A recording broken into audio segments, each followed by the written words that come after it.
Session 2.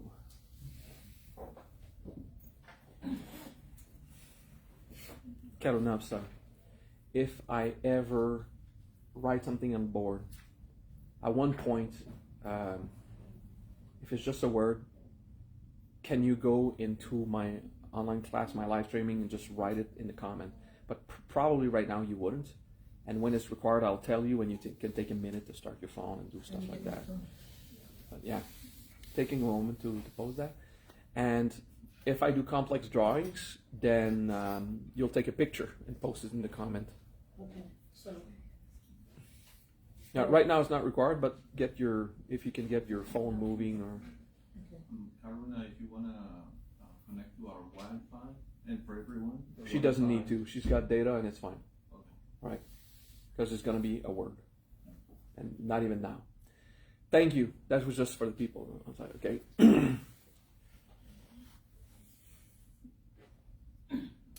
So the first word is the Mahamrityunjaya mantra. Just kidding. Which is Sanskrit.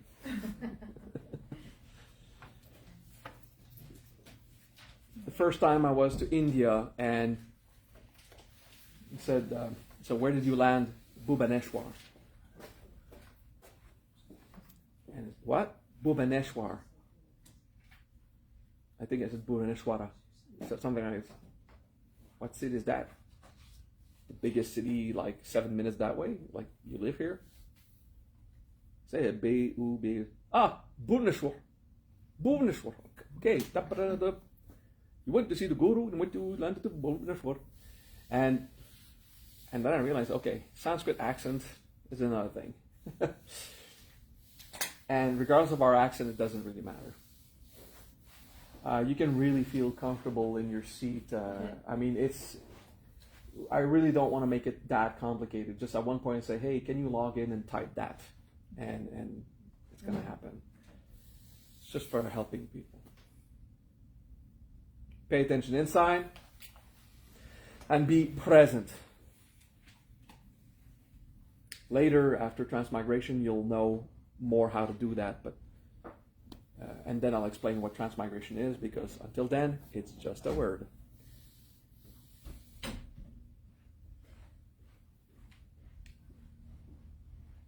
Imagine every cell in your body is a smiling, yellow, happy face.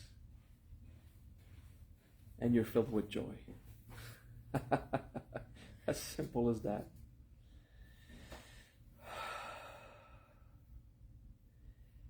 And that drops a bucket of hormones in your body and you feel better and it's joyful. And it is efficient because we accepted to feel like crap an hour ago. So now we have freed some of our feeling ability and we can just be joyful by wanting it. It is nice to know it is possible. However, if you count on that to be happy, you're going to make yourself manic depressive. Because it's an artificial bucket of hormones in your blood. But on the spot, it's very good. Just don't do it every day. Okay? It brings flexibility. Okay? Just joy because you can. You use your imagination. Every cell is a yellow happy face. Now we're going to push it. Imagine every cell is listening. It has just heard a joke told by the cell next to it. It's like, oh my God, incredible. You don't need to know the joke. You just need to feel the feeling of, you're just done with hearing a crazy thing. It's like, my God. And there's this stuff going on in your body. You see even more of that laughter and joy. And you breathe deeply.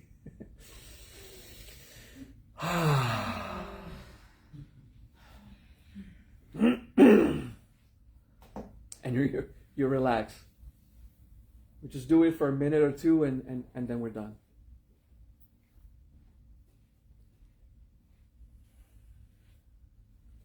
Is there anyone else at the bedroom? No. There's no one? It's over? Okay. Now we're going to throw you in another direction. Imagine every cell of your body is a heart, a red heart, St. Valentine style. And every cell in your body is so close to every other cell, they're touching. And every cell is receiving a group hug by every other cell, and there is love and care. Every cell in your body is a loving heart, and every cell is receiving a hug by every other. And try to feel it. Be theatrical about it. Imagine it. Try to feel the caring inside. It's not given to everyone, but do your best. Try to feel the hug inside, the love. And there is love. Love for no reason. Love because you have it inside. And you see, you didn't need someone to tell you. You didn't need someone to prove you're important to them, or someone else outside to validate your existence. You just have love because you can. Most of you are feeling it right now. And if you can't, it's normal. Maybe it's just deeper. One day it will come. Don't rush about it, okay? Just feel inside, I'm hugging me from everywhere. And I care. We're used to project that love outside so much we forgot we have it inside. And all we have to do is want to feel it. And let's do a vocal breath.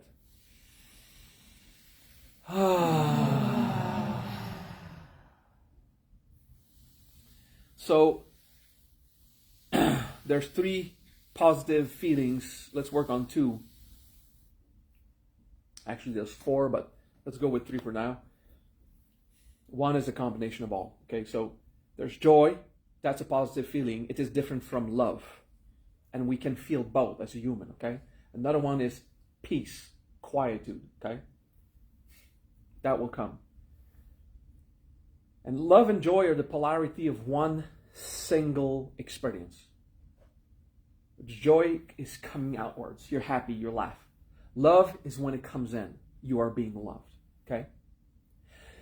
If the only reason why you are happy or feel love is because of your interaction with others, then your love is in the end of others.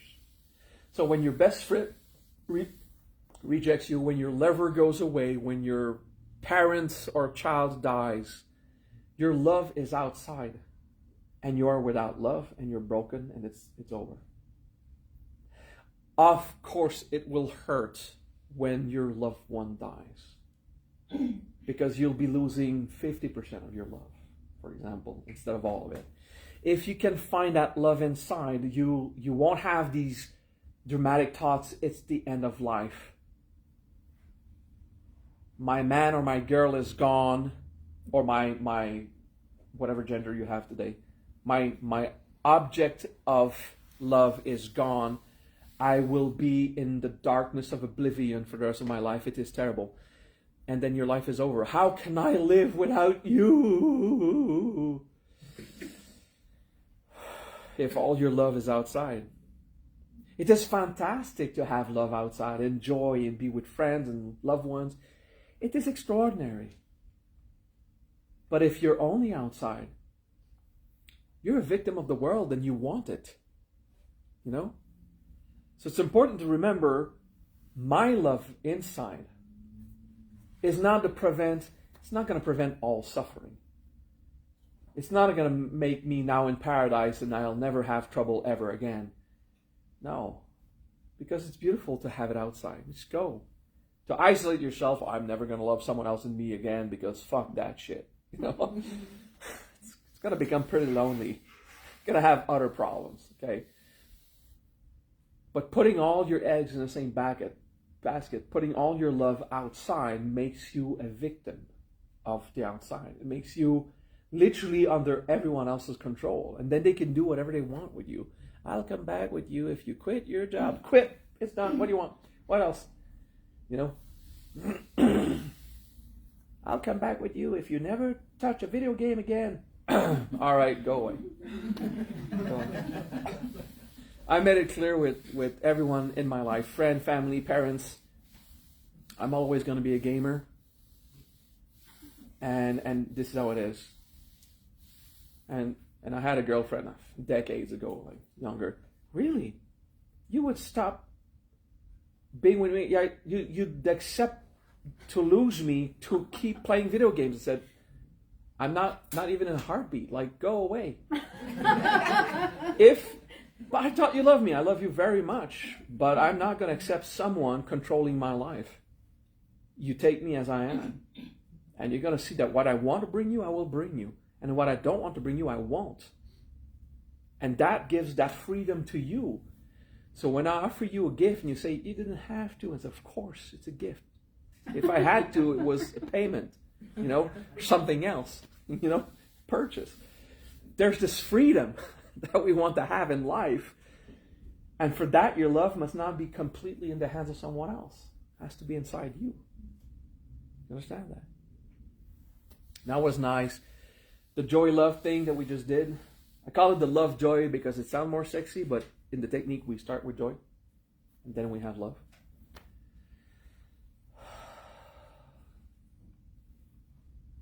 If you do that every day, you're going to unbalance your system. It is an exercise to stretch your emotions once in a while, once per week, once per month. Once in a while, you do it. When you come back from an emotional integration, don't do it every time. I know it's taught, I think it's the school of Shivagan that teach it. Like, do the happy faces. Be positive. Let's say be positive. If you do happy faces, okay. All right, it's happy faces, not dramatic. But if you do happy faces, heart, just throwing stuff in your blood, like you're stretching, it's very good. But if you start to do it all the time, you're gonna become so much highs and so much lows. So we don't want that because that's not peace. We want peace. So the best joy and love is to have a soft joy and love all the time. And that's peace. No extremes. But when you do an exercise, you push it to show yourself that you have in your mind the capacity to affect your state. Now we've learned something. With our mind, we can decide how to affect our state of being. Some of you had a clear experience of joy and love, and some of you have this little flutter of, yeah, I felt better. It's okay. You're normal. Okay? It comes with time. You're good? Is there anyone who felt nothing in the joy love? So we're all good? You all got something? Online, just raise your hand. Can't see it. Doesn't matter.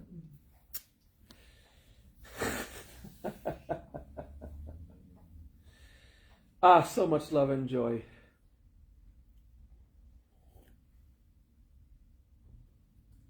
Today I'm known sometimes for my humor. 10 years ago it was for my arrogance. People change. I was hardcore 10 years ago. I was teaching the Maria the way that I learned from my masters. So super intense. When someone is ashamed, you insult them in front of everyone. You don't teach them anything else. Just insult them. Let them feel the shame. It was pretty hardcore. Yeah. Oh yeah, it was super intense. I did that with Asun. Okay, Asun is fat and socially standard. Everyone finds her beautiful because she's got this niceness. But in social standard, she's ugly. Okay, that's how it is. According to social standards. A few hundred years ago, she would have been the most sought out princess. Okay, but social standards change. I've seen a photo, very early photo of a princess in another country, in black and white. It's like, shit, this is Asun's world. She have it. So see, it's very subjective. But because of that social standard, it said, Asun, stand up, please. Okay, you're fat as a fucking truck and you're ugly. Okay, you get that? Now sit. And I just kept going on. And then the next day, actually the next session, 15 people didn't show up. So we went from 55 to 40 people in the seminar. I said, good, we filtered the crap. Yeah, I spent the entire day before that, whenever someone insults you, whenever you feel something, go look inside. Whenever you see when you see something inappropriate, when you hear a comment that is inappropriate in society and affects you, how do you feel? So I was using that, and some of them could not even make the link that I'm literally 20 seconds before. I say, okay, I'm going to give you an example. If you can't accept an insult, if you can't deal with it inside, you're the one suffering. Someone can call you an idiot and say, oh yeah, well maybe I am. And that's it, it's over. You know, you don't have to defend yourself with that. What did I lose? Someone called me an idiot. I'm losing image. Okay, less pride. Whatever. And you lose it. You mourn it. You understand?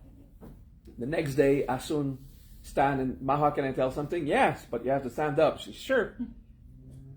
I spent my evening in shame, and I had my first menstruation in my life.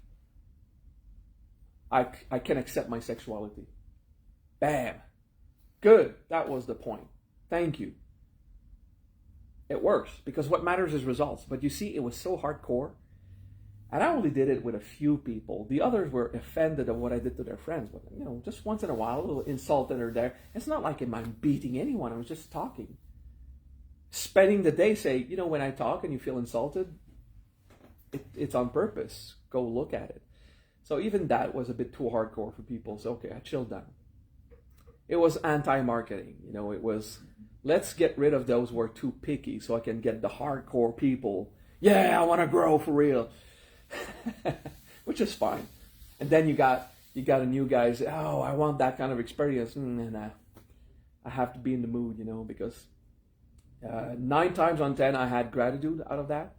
And 1 time out of 10 I had anger and hatred and people really reacting. And that affected me. I didn't like it.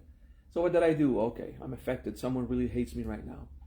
The most disappointing thing is that we're going to tell their friends never to go study with me, and then, you know, these people won't get to know this kind of wisdom. So I made choices to soften the rock, you know, to soften the approach. But some of you remember, it was cool. It was hardcore, right? Did you enjoy the ride? What? Not all the time. Not all the time. You'd have to go home and yeah. get inside. What did it bring you? Like a lot of savior. A lot of savior inside. Like, you shouldn't do that to my friend, and just, I have to look inside. Like, there's nothing you can do. So you were a savior, and I was doing something. Did you see your friend the next day all liberated and happy because they work on themselves? Yes. Yeah. And still your mind didn't want, you connected the dots, you knew. But the emotional pressure was so strong, I don't want my friends to be insulted, and that's it. Mm-hmm. You're a good person. That's what it means. Yes, savior, it's a mask. When someone walks into a clinic to get their knee repaired, you should repair the knee, right? Sometimes it's going to hurt, but you know, it's a professional who repairs the knee. Someone walks into my seminar at that time, and I advertised it as hardcore personal growth. I mean, they made a choice. It was advertised as such, but still it hurts because we're human. And now there are many, like, I don't know, I go to Denmark, Maha, you have to come back like before. It's really nice to change, but come on, you have to, we want the intensities, like, work on yourself, bro. You got your own life to throw stuff at you. Why do you need me? But yeah, there was a time, right? I'm tired of that. We get efficient results from practicing ourselves. And the reason why I was so intense in the past is I needed to train masters quick. In 3 years, I needed people in my crowd that were worthy of the title of spiritual master. Not just a title, people who mastered. And after a few years, it was thousands of people. I couldn't teach everyone. I needed all the current structure. We had, 200 masters now? 300? How many priests we have in the Majria? 394, last I checked. Yeah. I mean, there's acharyas ordained now that I've never met. They're being ordained by acharyas that I've also never met. Like, it's spreading, it works, it's autonomous. So I had to show integrity. I had to teach what not to do and what to do, you know, compassion through experience. And that's how I was taught. And even I was so soft compared to my masters. My God.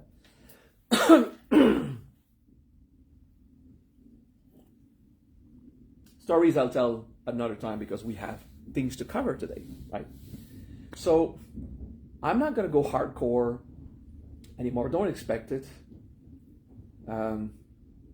It was extremely efficient because someone, and only people who ask, like Asun says, what can you tell me to help me progress fast? I said, if I tell you now, it's not going to work. Go sit, I'll tell you later. What can you tell me to help progress fast? I had to tell her she was fucking fat and ugly. She asked for it. She knew my style. It worked. She's one of the greatest masters now. She has supernatural abilities that surpasses my own. She's completely out there, you know? And yeah, she could handle it. And the others that couldn't handle it, I didn't talk hard to them. They were offended because of what I tell to other people. It doesn't even concern them. But, you know, it's enough. I was known for being irreverent. And it's okay, it worked. But it's not a method that I encourage in the Mangeria anymore. Because our life brings us enough trials. We have our own lives that brings us stuff. And we don't need to train a master in 3 years. We can take the usual decade to... and most of you are not here to become masters. You just want to be happy. Someone comes to me, Yamaha, I'm seeking enlightenment. All right, do you know what an enlightenment means? No. Then how can you seek it? What you want is to be happy, right? You want the shit to be over. Yeah, actually, that's it. That's what I want. I'm just tired of the bullshit. Good. Let's work on being peaceful and happy. When enlightenment comes, you'll know it or not. It doesn't really matter at this point. You know, it's a label to a state of being. Like, some have it, some don't. It doesn't really matter. We're good? It's fun? It's like a little chat-a-lot, little talk. All right.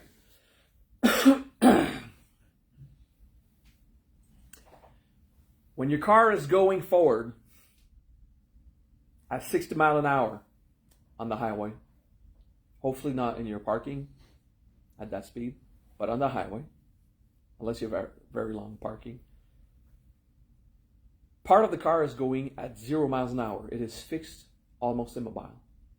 And part of your car is going 120 miles an hour. Right off the bat, can you accept that as truth? Usually the answer is no. No, if I'm going 60 miles an hour, the entire car is going 60 miles an hour. Can you agree with that? Okay? Until you study deeper phenomena that will betray your beliefs. That if you're going 60 miles an hour, the entire car is going 60 miles an hour, but you've got a wheel that is spinning, and what caused your car to go forward is that the wheel is in contact with the ground. It's not slipping, it's in contact with the ground, pushing back.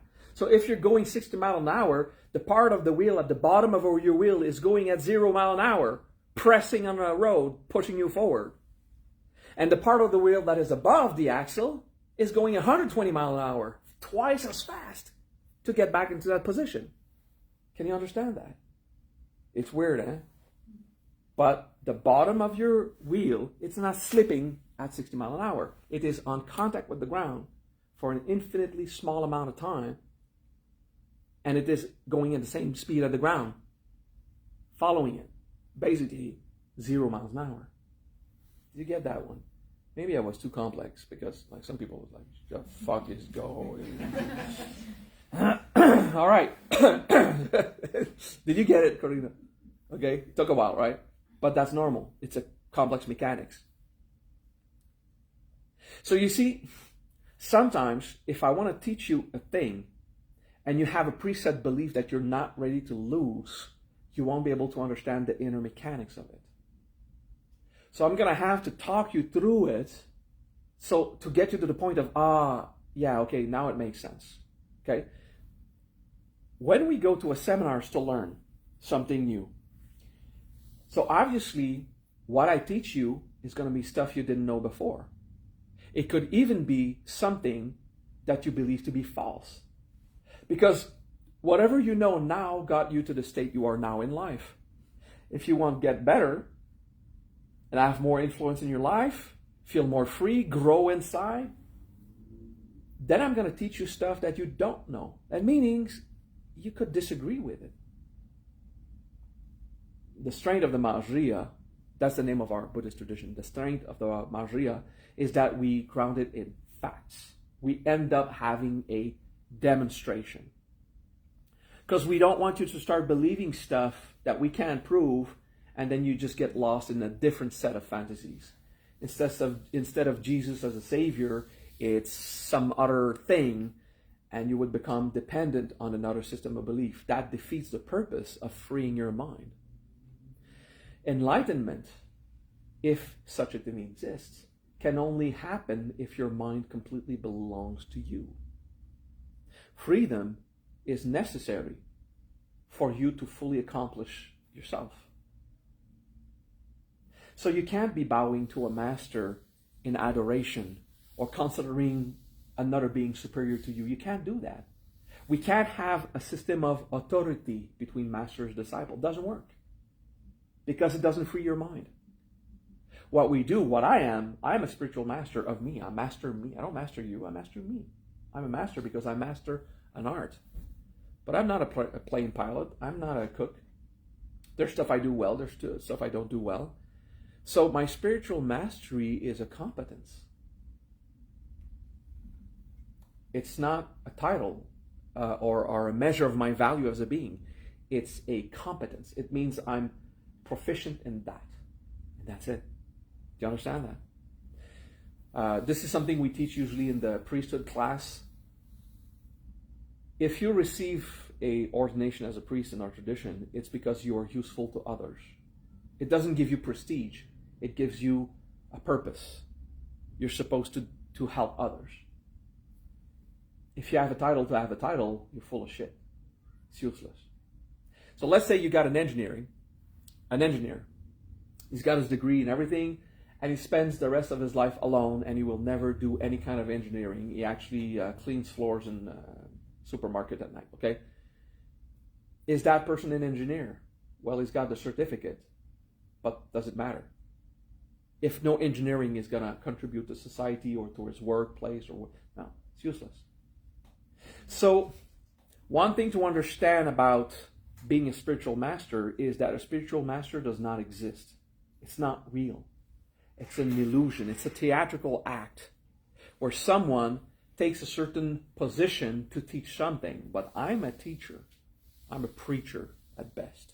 Do you understand that? Like the Acharya class, we say an Acharya is someone who knows an Acharya is not real. It does not exist. What matters is that some people are gaining wisdom when you talk and that they're growing. So you're useful. To be a master does not depend on the title you have, but the benefits that someone else gets. Otherwise, you're good for the trash. You're useless. Okay?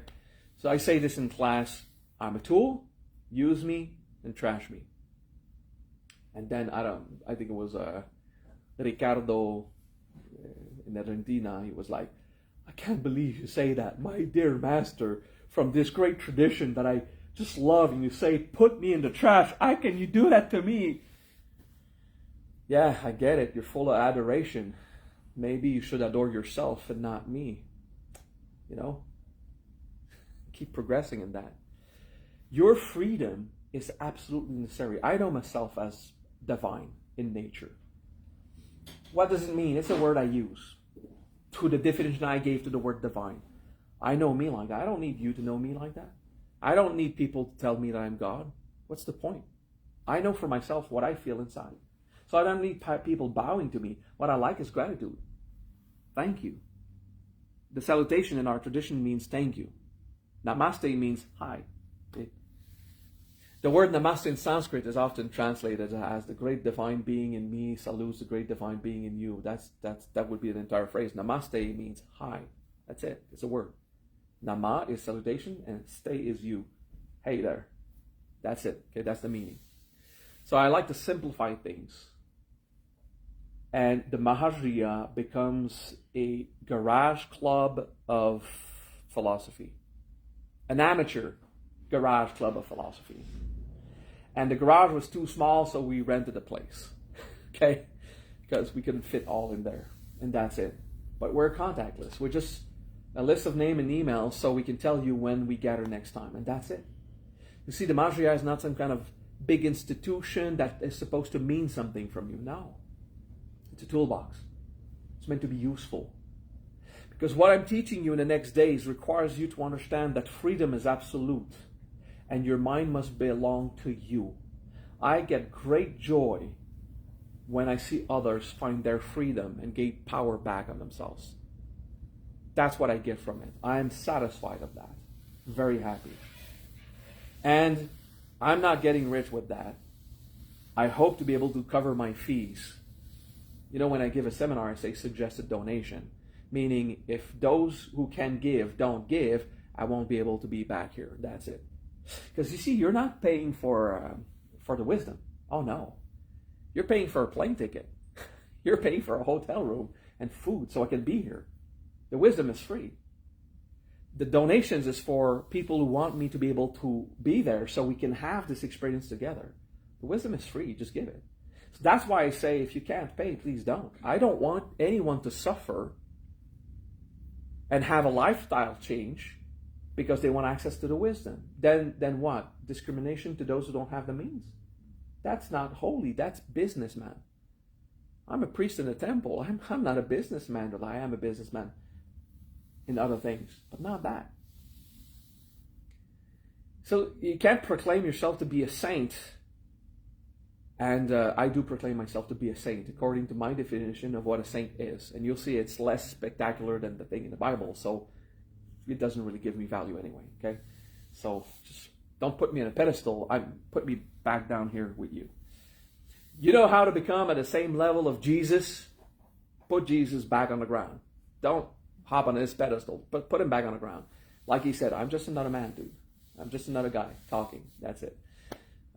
I still don't feel equal to Jesus. Lo siento. That might have been arrogance. It was an example, and every metaphor has a flaw.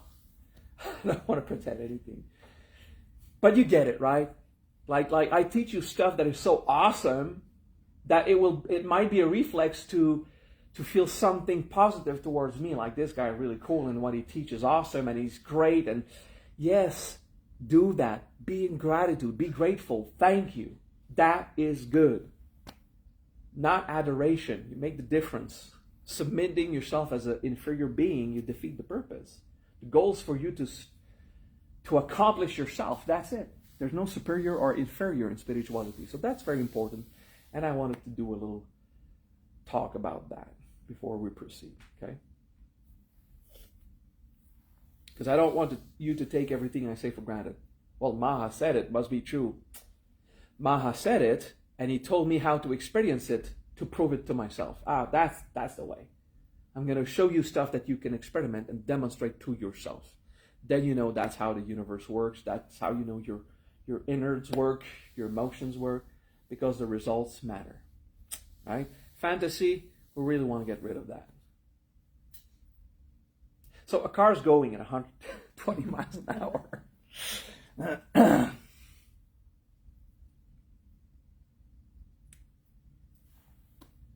It has been demonstrated that the faster something moves in space, the slower it moves in time. Meaning that if you're going to the speed of light, you're not going forward in time at all.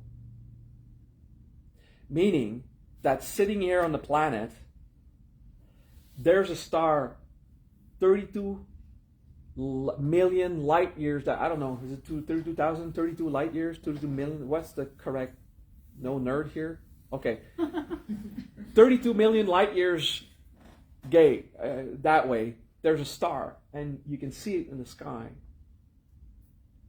And it hits you or your telescope, okay, or your cheek, whatever.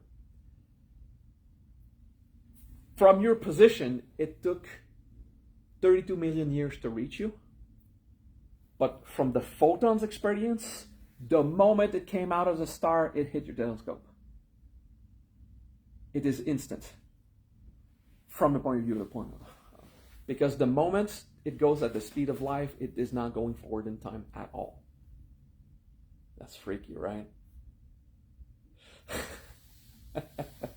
So there's people, I was invited by quantum physicists to go talk to events, to talk to them about stuff. Now what they say is stuff like what I just said now I heard by Neil deGrasse Tyson, because he's the new public elite of that kind of stuff. And I like him because, he's cool.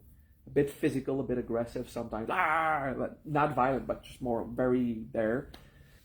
he punches his friend next to him, stuff like that. He's very, which is cool. It's like a personality, happy living guy, and super smart. And I like his style. So it is what it is. But I also teach stuff that I've discovered just observing the universe and realizing. And then 20 years later, doctors in quantum physics says, "Oh, by the way, we just found that out." And it's like, yeah, sure. And 6,000 years ago, there were people who did not know anything about fission of atoms and stars, but knew the laws of space and time. They understood it through experience. Okay. So even now, I would love to have a chance to speak to these great doctors that speak about time travel and all, to just give them experience. And once they experience the malleability of space and time, that we realize they're just missing a key component for their theories to be accurate. How can I pretend, what arrogance do I have to pretend that I've understood things that they have not found out? Well, because I use it in events to alter reality in a way that is verifiable. So, the guy that produces results is the guy who probably knows how it works, right? However, it is possible for Abuelita to make a cake or a bread in the oven, and she has no knowledge of chemistry and how the yeast and the flour. No, she just learned it and she does it. So without deep knowledge, Abuelita also produces results, because the results matter. You got bread or cake, or if I cook it, it's mud or brick. If she cooks it, it's bread. So to each their own skill, right? Have you ever tried to do a cake and you got either mud or brick? Because I've done that. Yeah. I think I made one cake once in my life that was a cake, and every other attempt was like, okay, doesn't matter. But just follow the recipe. I did, and Abuelita says, "No, just follow the recipe." She shows it, and then, but no, you don't do that. Experience, right? So in the same way, even if I don't understand the same thing that the academics have learned at university, with very precise measuring instruments, reading the studies of others, results matter. So at one point, like when they invited me to in Austria in 2007 to give my point of view of all that, and I told them about our capacity to influence reality, and it was a time of The Secret and What the Bleep Do You Know and stuff. So the doctors in that movie, they're the doctors who invited me to go there and talk to them about stuff, because they have not experienced oneness in consciousness. They have proven oneness mathematically and philosophically, but they have not experienced it. So they wanted me to talk about it. So I talk of tons of things that is cool for everyone, space, time, and shit. And then it was over. It's like, okay, they went back to their academic states, and they were right about everything. It's like, okay, that's cool. Some of them grew from that, some didn't, and it's okay. That's how it is. Everyone is autonomous in this kind of thing. Then I felt like, I'd like to speak. Oh, because I was invited because I wanted it. I felt, hey, I'd like to speak to these guys. It took a few weeks, and I got an invitation. Then I felt, okay, I'd like to go speak to the United Nations, talk politics with delegates and stuff. And it took about 2 weeks, and I got an invitation from the United Nations to go to an event for a week. I was a delegate to the United Nations, because that's how I do it. I feel like I want to do this. Oh, I want to, help resolve a situation in a war, and someone in military intelligence contacts me and asks my opinion about something, and I do something, and I tell them stuff, and the course of the war alters. To avoid deaths and civilian casualties and stuff like that. That was my goal. My goal was, I feel the force, okay, and I felt the disturbance in the force, and I want to resolve it. So I wanted, and I literally, someone wrote to me an email and says, okay, this shit is happening, what can we do? And I gave an answer, and I got a little medallion as a, little trophy to thank you for your services to America. I'm not even American. That's cool. So anyway, it's stuff like that, because I understand that. I can't prove it to you. Maybe it's all coincidence, but I've done so much crazy stuff in my life that is not compatible. That is like, how is that possible? My girlfriend tells me that I've lived 5 lifetimes, because as a psychologist, she's constantly listening to people's stories, and she says, "Oh, of what I know now, you have 5 lifetimes." And I keep coming up with new stories, and I think she's pushing to the 6 lifetimes now. I mean, it is what it is, right? And these stories could not be demonstrated if I didn't have the photographies, the paper, the titles, the medallions, the trinkets, the stuff, because it's pretty freaky. So I was composing music as an amateur. It was not good music, but I was doing music, techno music for fun on the computer, and I felt, all these stars coming out of the limo, walking on the red carpet, like, how does it feel? 4 days after, I received an email from guys organizing an event. It's people who give prizes to amateurs doing music, and they knew I was doing it because it was on my website. So, like, apply for that. Just apply, and I won. So it's not the Grammys; it's some kind of amateur gig. But I was flown to Los Angeles with producers. I was in a limo. It was like 3 weeks after, 5 weeks after, I was in the limo, coming out of the limo with other artists, walking the red carpet, the photos, cameras, the logos behind. I lived it. I wanted to live it, and nature found a way to get me to live it. I still had to have cheap, amateur, bad sound quality music, enough that compared to the other cheap guys, I won a prize, So it still means nothing. It has no credibility. But the experiences I wanted, I had it. Do you understand that? So how can this guy do 3D animation, compose symphonic orchestra, chant opera, teach wisdom, counsel secret services sometimes, not anymore, but in the past I did, do all of this stuff, explain to quantum physics doctors how that shit works.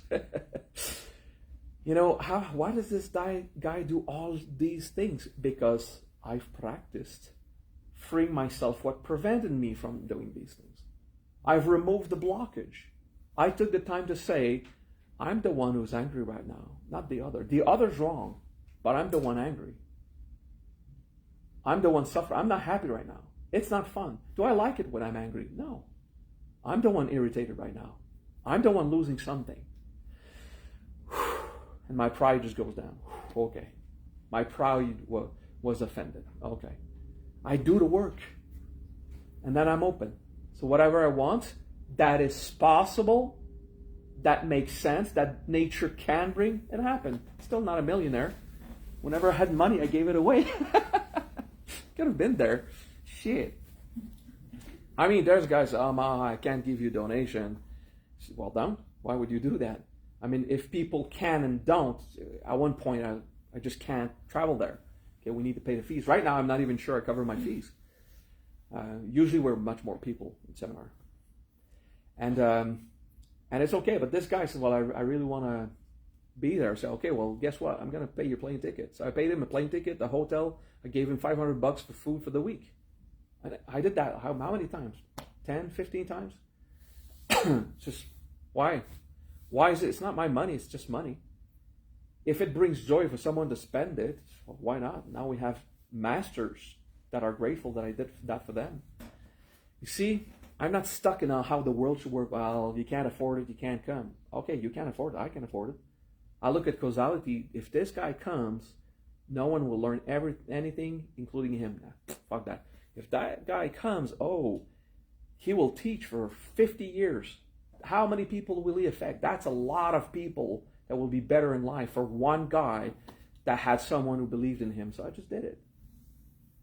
And then I went home in my $300 apartment in the basement of a ranch, and this is where I live still. Now it's $375 because over the years it raised. Yeah, and it's there's no lights. It's cheap, and this is what I do. I have a humble lifestyle. But it is what it is. It's like that. There's great joy to have in freeing your minds from the limits of what you're supposed to do in society, how you're supposed to be in the world. But then you still behave in the world with respect and compassion. Don't go and offend the world because you're free. Hey, fuck off. And if it hurts you, you're got the problem. Like, no, that's not how it works. You're still going to have the karma of that. That causality, where karma, it works, right? Karma's a blessing. It's a beautiful thing. I love it. Karma will make sure to keep you on track and want to become a good person. Because if you start, hey, if I'm suffering, I'm suffering. That means if the other's suffering, they're suffering. So who cares, right? Wow. Let's see how life treats you after that. Because life is going to treat you how you treat life. It's going to come back to you. So you treat the world good, and then you're still like, wow, the world treats me good. I gave the money to people who wanted to be in a seminar. There was William Fully and his girlfriend. I was not thinking of who will they save. No. For them, it was purely for them to have a growing thing, because I believe there's something there. I feel it. They have to have that experience. So I paid them seminar after seminar after seminar for years. I think I busted like 20 grand in these people. And we know them, and we were married. It was in El Paso that I invited them every 6 months, every year. And it's like that. But then if I need something, the universe comes and gives me something out of freaking nowhere. Because that's how I am. I don't take risks. I don't put myself in a place where I can't pay the food for my kids. My phones are covered, my bills, I've got electricity at home. If you can't pay electricity in Canada, you're in shit. There's 15 feet of snow last year in front of my house, okay? So you need to be able to handle the life. So don't put yourself at risk, but look at how you're rigid. Plan your retirement. Plan your retirement. Make sure to have money so that you remain happy as time advances. Don't just live now, happy now. Everything else is no. You know what? In the future, when you live the future, it will be now. Okay? When something happens in the future, it will be now when it will happen. And you want that now to be happy too. So plan your retirement. It's called prudence. It's a virtue. Justice is a virtue. Prudence. As much as charity and compassion. So you have to choose your battles. But once you are okay, once you're covered, all right. I mean, who needs $1,000 apartment if you have a PS5? Couldn't afford it. Someone say, hey, yeah, how do you like the PS5? So I don't have one. I'm still in PS4. I can't afford it. A few weeks later, I got a PS5 at the door. Motherfucker got me a PS5. You know what? He just bought me a second one. Same guy. Like, all right, keep treating people well. I mean, he's a real life friend also. That makes for what it is. Anyway, a little chala, a little talk just to help you understand. We're stuck in principles and how life is supposed to be, you know. So someone told me you should put money for your retirement, and you could borrow money to place in your retirement plan so we can make interest. But the interest of the borrowed money is like, how about the interest in my house? It's like, I'm not planning anything. And I paid my house when I had a house. I paid my house in 11 years instead of 25 because I put all my money there because I'm not going to pay interest on that. And then I have so much more money to put in a retirement plan. That's cool. Let's do that. And someone offered a retirement plan, $500,000. My dad. Hey, don't worry about a retirement plan. I've got it for you. All right, cool. My dad has, even my mom didn't know he had $500,000 away. I mean, it's like, I kept this for you. Cool. Single child. How do we call it? Only child, right? And one of my students got robbed 300,000 euros. And I had to guide that person to mourn it, to try to find illegal ways to operate that, you know, and that person lost it. And I was like, wow, how hypocrite I am to guide, you know, someone who lost 300,000 euros.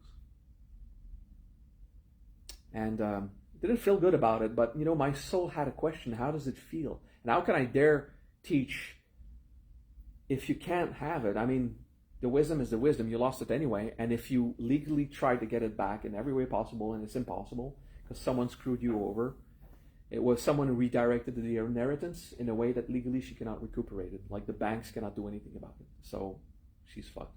Someone screwed the system and took what she got from her dad.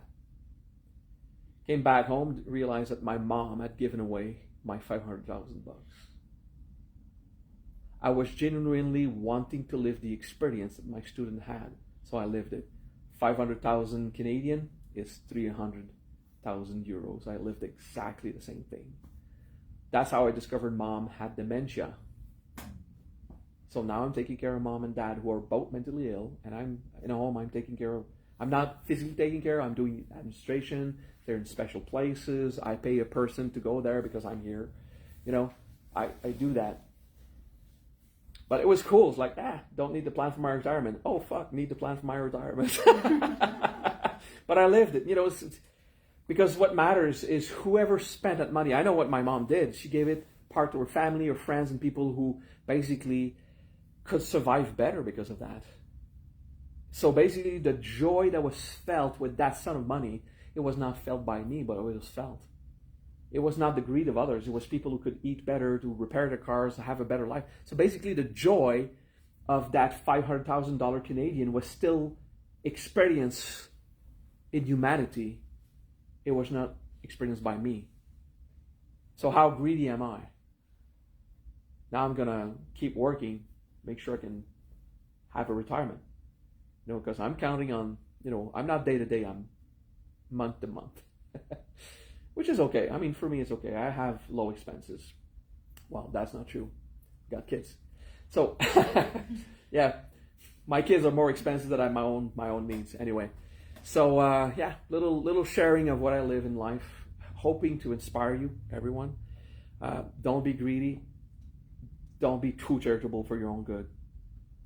Be prudent. And when you can help, you help. When you can't, please don't. Don't put yourself in a state of suffering because you want to be a saint. Nah, that's being a victim. It's not the same thing, right? Do what you can.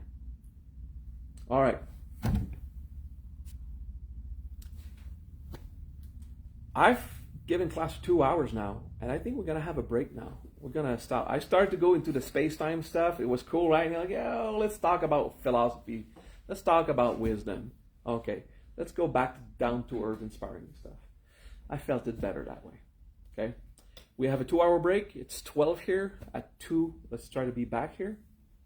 And we'll have more integration and more funky stuff afterwards. Peace, man.